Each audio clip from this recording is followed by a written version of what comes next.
guys, how are you? I have a video for this week, and this week we're not bringing a single book. We're actually bringing a whole big pile of books because I think one of us, I can't remember which one, said we would bring the big pile of books about funny men that we have been reading so that you get an idea of just, what we've been reading instead of our usual stuff, because all of this relates to the book that we're writing. And I know Hassel is normally doing this, but these all are in my wheelhouse, so I get it. Anyway, before we start, remember, if you want to support us, there is our shop where we have books and we have writing services. There is also our Redbubble shop where there are over 100 designs. So if you want to support us, you can support us that way. You want to support us without spending any bread, that's cool, man. Like, subscribe, comment, and share.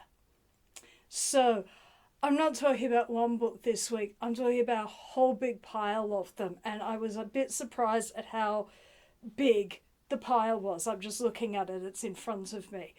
It's a big pile, so I'm not going to talk hugely about each book because it'll take forever. But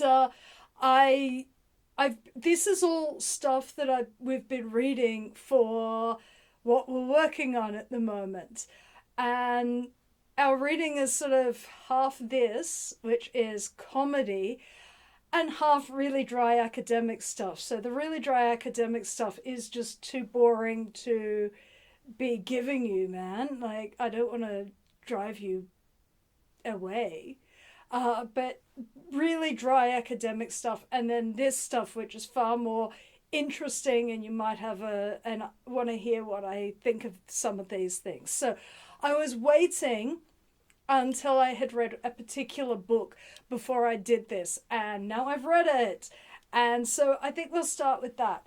That one is So Anyway by John Cleese. John Cleese's autobiography.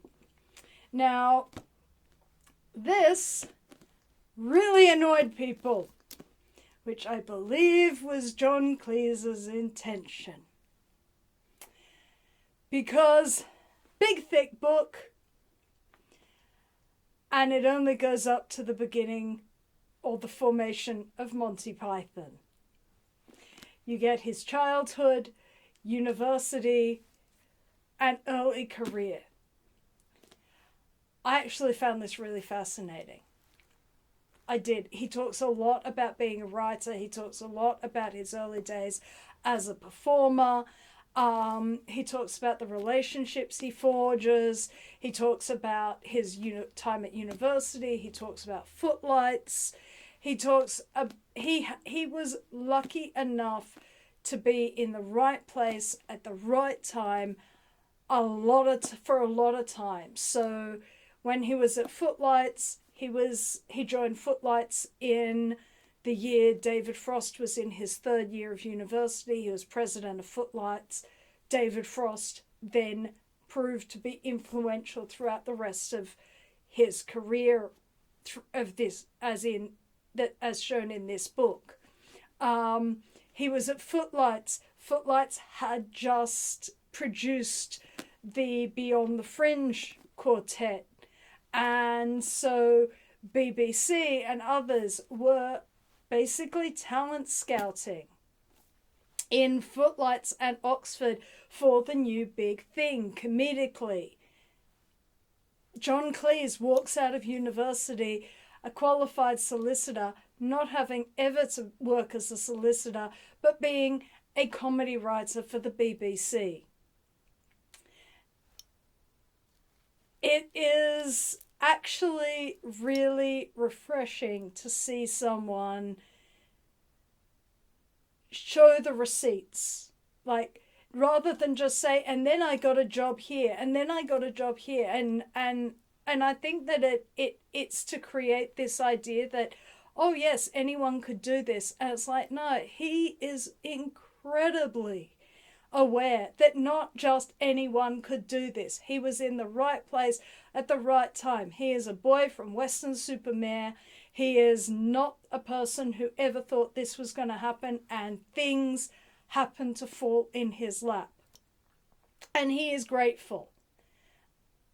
And it sounds like John Cleese. Now I know that John Cleese has gone and been grumpy old man, and a whole lot of the younger generation don't particularly like him because of that, but like, let's be honest, the man is in his 80s. The man is in his 80s. He was born in a completely different time. I'm perfectly willing to accept he's going to be a grumpy old man now.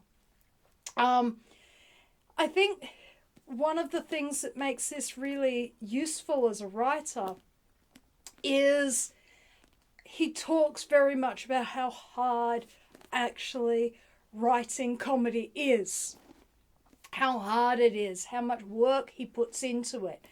I think that's another reason why this did not hit the right chord with a lot of people, because it turns out comedy writing is not just repeating the dead parrot sketch.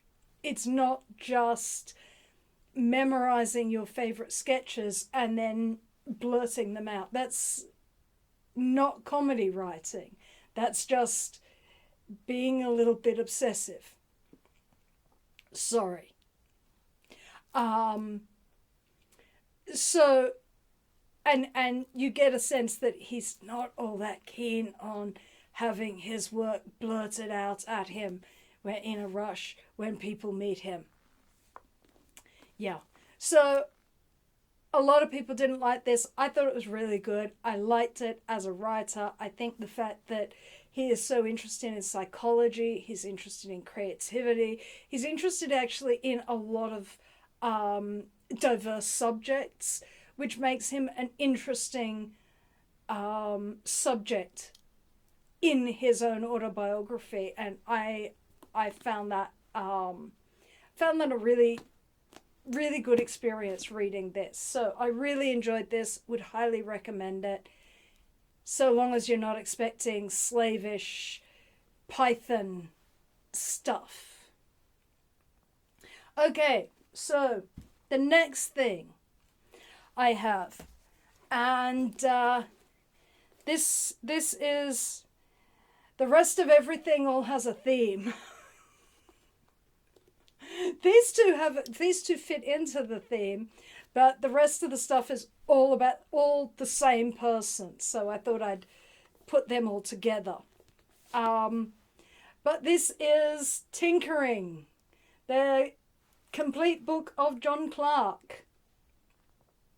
So this is a whole load of John Clarke's writing. It is not the John Clarke, Brian Daw dialogues. There is some Fred Dagg in it, but there is a lot of different bits and pieces from John Clarke's catalogue, including Finarkling, which is his made-up sport, which was made up to satirize AFL. So there's stuff from the Gillies Report, there's stuff from the games, because there's the John Howard Apology. There are these wonderful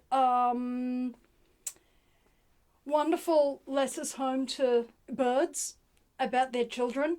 So you get Dear Parent or Guardian about the starlings, and that's Ivor Crap Daly, the coordinator of the book club. We have Mr. and Mrs. Keat, and Loud and Clear Message, Deputy Head of Saint Expensives. And these are all letters home to birds, which is a thing that John Clarke loved, was bushwalking and birds. He is a New Zealander. He came to Australia. He does not like flying, so once he came here, that was it. He was here. He didn't leave. We own him now. That's how it works in my country. New Zealanders come here, they don't leave, they're ours now. I know they say they're theirs, but they're ours now. John Clarke is ours. He did the games. He did the games. He's ours. But he's another writer where you just hear their voice. On top of reading this, I also watch the games. If you're in Australia, it's on iView. Watch it. It's a scream.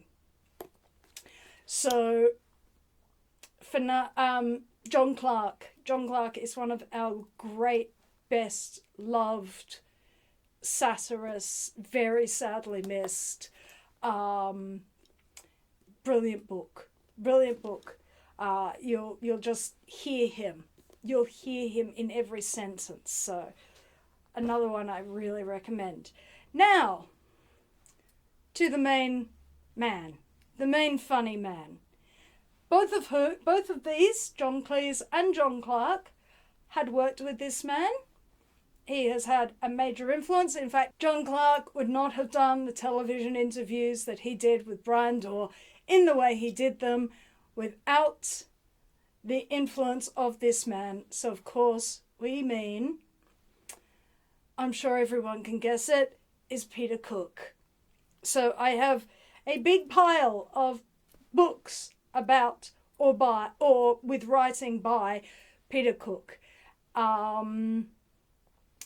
I have scoured eBay to get these. I got a lot of these secondhand. Some of them are still in print, some of them are not.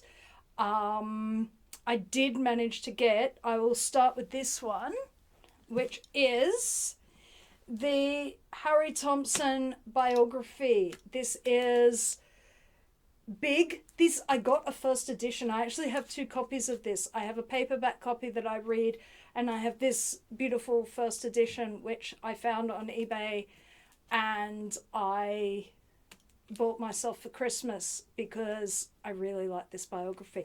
It is immensely readable. It has gone through so much of his life. It's got some nice pictures in it. It's really comprehensive. It's probably, if you were going to buy one book, this would be the book you get. It is still in print. There is an edition out that is still in print, but you can get older editions secondhand. Don't feel so bad about it. Even the biographer's dead, so don't worry about it. If you're worried about, oh, but the author won't get royalties if I get it secondhand. He's dead. So there you go.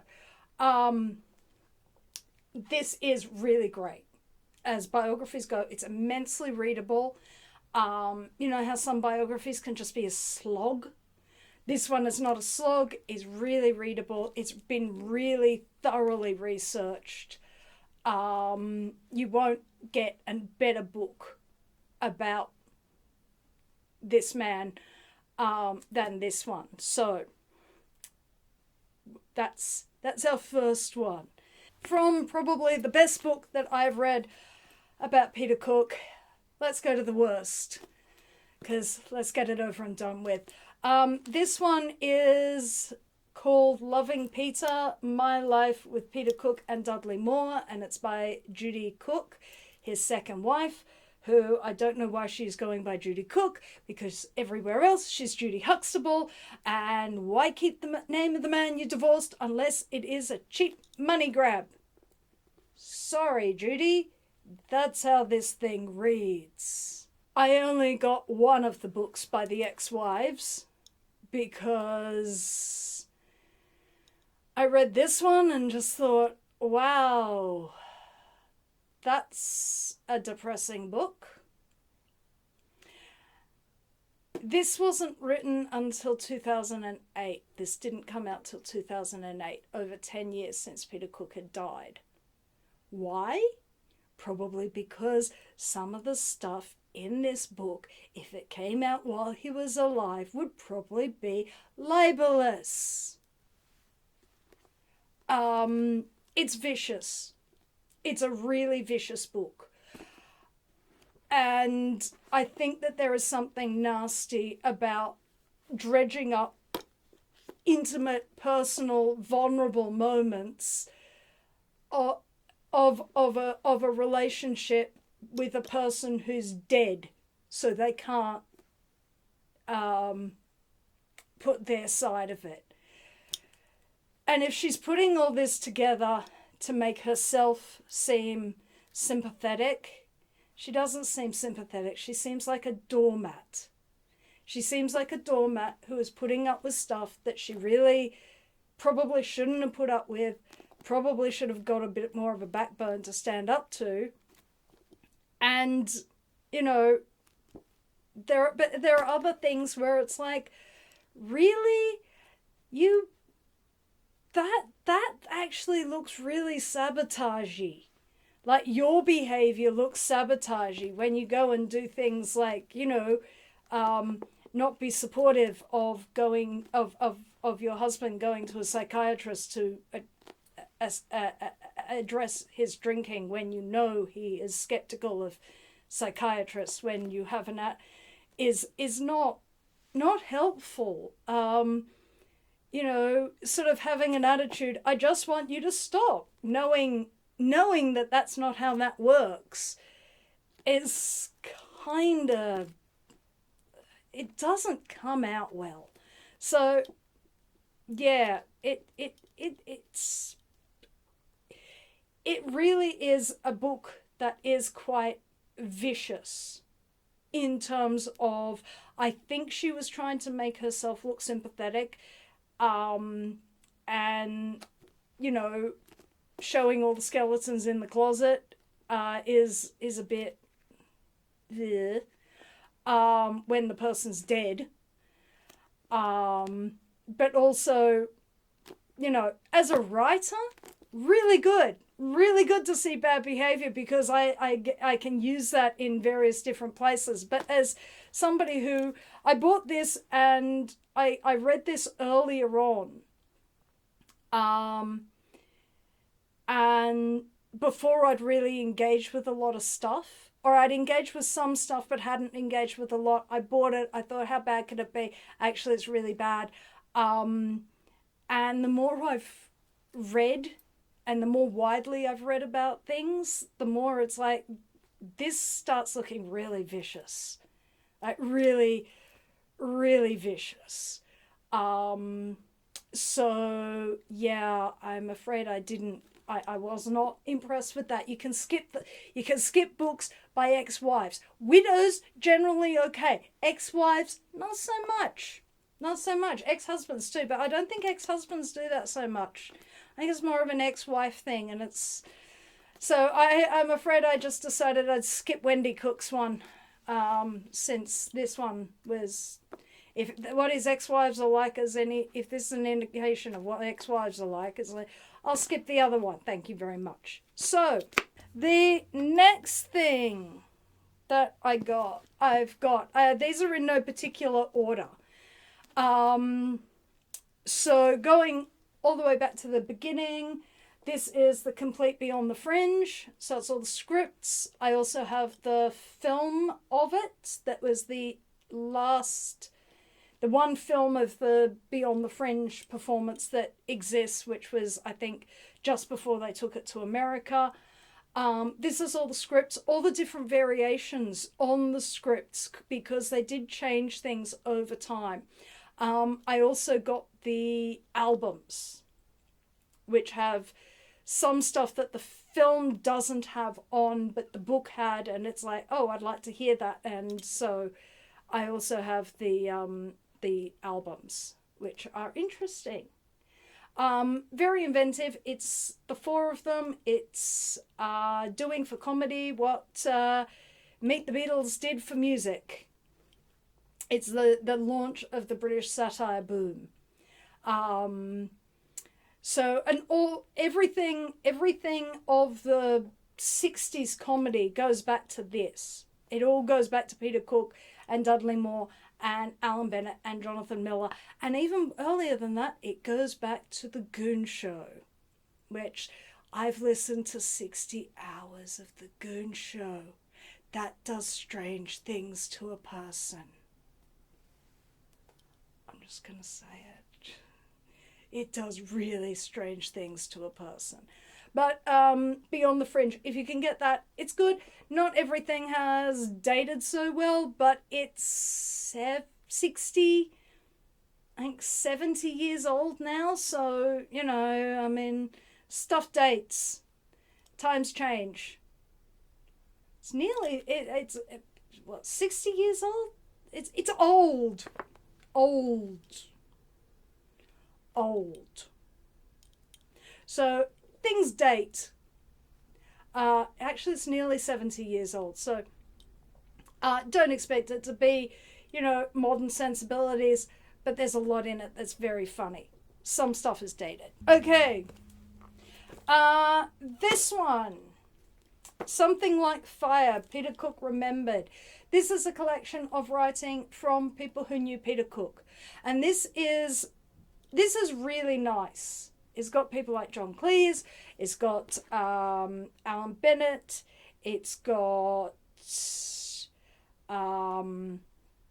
Stephen Fry. It's got Clive Anderson. It's got Michael Palin, Eleanor Braun, Lynn Cook, John Bird, Barry Took, Barry Humphries, tons of people who knew and worked with Peter Cook. And the difference, the massive difference between this book and the one by Judy Cook, this is filled with so much love. Now, these are all people who knew him. They knew what struggles he was having. But they loved this person. They loved this person. This is a book of by people who loved him, who missed him, who wanted him to, you know, wanted people to know what was so great about him, why they loved this man. This is a really nice book. It's about Peter Cook rather than by Peter Cook. It is, and it gives all sorts of different facets of him because he had so many different lines of, you know, places where he was working, things he was doing. So there are people through private eye, people through performance, people through television, people through movies. Eleanor Braun is a university friend. So lots and lots of different perspectives. It's kaleidoscopic. It's really interesting. Okay, next one is How Very Interesting, Peter Cook, His Universe and All That Surrounds It. Now this is put out by the Peter Cook Appreciation Society. This again is a bunch of interviews, but it's also essays. It's all divided up into all different facets of his career. There's a chapter on Bedazzled. I think that's talking to Eleanor Braun. There are things about things like Revolver, the music show that he hosted for a short while. There's all sorts of different things, all sorts of different facets. One of the interesting ones is discussing his acting across his career. And there's quite a bit about the Godley and Cream album Consequences, which I bought recently because I found it and it's like, oh, that has Peter Cook in it. And that one has like this radio, like what is like a radio play, and it's he plays all the male voices, and they're not just stop-start, they're overlapping. He wrote it. I would love there to be more of that. It's like, good grief, this, I'd love more of this. I'd love more of this. It's almost like a one-man goon show. That would be, I'd love more of that sort of thing. Unfortunately, there's just one. And there is nothing else in the world quite like it. So it's like, oh, damn. But it talks about all of these things. And yeah, this is a really nice one to have. I think this one's out of print. It's one that you have to go and hunt for on eBay or secondhand bookstores or whatever. This one is Tragically, I Was an Only Twin, the complete Peter Cook. This is a whole lot of sketches. It's solo stuff. It's stuff with Dudley Moore. It is stuff from Private Eye. It's all sorts of things. There are all of the Arthur Streeb Griebling. Sir Arthur Streeb Griebling is my favourite of his characters. There's all of E.L. Wisty, but Sir Arthur Streeb Griebling is one of my favourite of his characters. He starts out as a silly old duffer teaching ravens to fly underwater, but slowly morphs into a truly horrendous monster when you get to the Chris Morris interviews. He's absolutely monstrous by the end of Cook's life. They're hysterical, and it is, in spite of what Wikipedia says, Sir Arthur Streeb Griebling. Other people mess it up, but it's Sir Arthur Streeb Griebling. Other people invert it, and he corrects them. Peter Cook does not invert it. He does not call him Arthur Grebe Streebling. He calls him Sir Arthur Streeb Griebling. I know that sounds. I've listened to them. I've watched them. I've double, triple checked it. He does not invert them. The interviewer inverts them, and he corrects them. It's deliberately mind twisty to remember which way around it goes, because both the words work like that. It includes the the Christmas specials that he did, which again, they just get surreal and bizarre and end up, there's a story about cannibalizing fellow shipwrecked sailors and turning them into sandwiches. He's a monster, which is what makes him so funny. But this is pure unadulterated Cook. Every word of this is Peter Cook, apart from the bits that Dudley Moore. But you know, it's Peter Cook. So this has stuff that you just can't access any other way. So definitely this is in print. My copy was a new copy. It is still in print. So I would strongly advise getting this one. The next one is Goodbye Again, the definitive Peter Cook and Dudley Moore. I still don't like Dudley Moore. All of this stuff, and I still don't like Dudley Moore. I can understand his purpose. I can see how it works. I still don't like him. I will not watch him independent of Peter Cook. I will watch Peter Cook independent of Dudley Moore. But this one, nice book. This one is in print still. It's all the, Pete and Dud, the Goodbye Again. It's a whole load of scripts. Some of these are scripts where the film has disappeared, so it's quite useful for that, because it got wiped by the BBC because they were being vandals and they wiped a lot of stuff. A lot of Doctor Who got wiped. A lot of everything got wiped. So this has stuff that does not appear. There is no visual record of it anymore, so it's quite useful for that. I will say Peter Cook is easier to read or listen to than Dudley Moore, because Dudley is doing things physically and Peter is doing things vocally. Peter is always very still as a performer. In general, he's very, very still, and it's vocal. So you stick it on a record, you put it in a book, you can hear it. Once you know what the cadence is, you can hear it.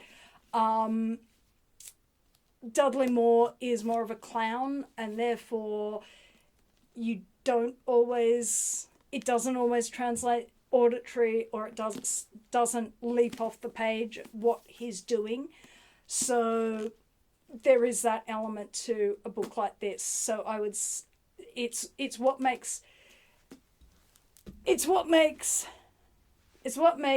this book a better book than this book, is you don't feel like you're missing out a whole lot with this book compared to this one, because of the nature of the performers. Last few things. I told you I got a lot of stuff. This is what I've been reading. I got the Dagman dialogues. That's some more Pete and Dud. Some of the stuff in here is not in the other books. That's why I'm getting this many things together, because it's scattered everywhere. It's scattered everywhere. But Pete and Dud, this is a book that actually came out during, like, while they were still making these, while this was popular. Again, this has stuff in it that you can't find elsewhere. So there's that. This is Good Evening. This is the script of the stage show that they did in the 70s that in Australia and England was known as Behind the Fridge, but in America was renamed Good Evening. So that's it, the play script for that. And this one, last thing, I did get an original playbill from Australia. It smells of cigarettes, but it stinks of cigarettes, but it's an original playbill from the Australian run, which was so cool. And this one, which is Beyond the Fringe and Beyond. This is the last one. This one I had to get secondhand because if you try to buy this thing new, it costs an arm and a leg. An absolute arm and a leg. You'll be a lot more incapable of playing Tarzan than the optimistic Mr. Spigot if you try buying this thing brand new. But this was written and published when all 4 members of Beyond the Fringe were still alive. So it makes it a really interesting piece. It's a retrospective of their careers, looking back at where they are in, I think it's the early 90s. Unfortunately, at that point, people's assessment of Peter Cook was rather sad. He'd become a rather sad figure, and that's how people wrote of him at the time. Even when you find his obituaries, they're all very, had potential that he threw away. And it's sad to see that's what happened, because it's between the loss of the television stuff that he did do and the posthumous, like the late career, and the way that he was appraised around the time he died, meant that although he's known in certain circles, he's sort of disappeared out. Like, all of these, I had to really scour things to find this. This was not easy to find. So everything I found has been, hunted out at great time and expense to be able to use this. So yeah, it is interesting. But now there is only one member of this quartet still standing, and that's Alan Bennett, who is very aged, still writing plays, there's a film recently out that he was responsible for. Alan Bennett is such a mild-seeming, inoffensive voice. He's quite interesting to look at because of that, because he's not. And we talked about that with the Uncommon Reader. Yeah. So that is what I have been reading. That is why we have not been reading a lot of much heavier stuff, is because we have been in this very peculiar world. I still have some Clive James books, and I have Terry Jones's new biography that I am going to read, but I don't think I'll be necessarily bringing those unless Laura wants to bring Clive James. She's welcome to. But yeah, I have been reading Funny Men, and now I've got the hiccups, so I think I probably better go. That was a lot of books. That was a lot of books. Anyway, now you know what we've been reading. It's not dense reading. It's not challenging, but it's been really absorbing. So that's why we've been having trouble reading other things, because we've been reading really focused. And yeah, man, that's it. That's what we've been doing. So I'll be back next time with probably a more usual for us kind of book. And until then, peace and love, guys. Peace and love. If you would like to support this channel, come across to the Black Cockie Press website, www.blackcockiepress.com.au, where you will find books and other writing services to help with your writing.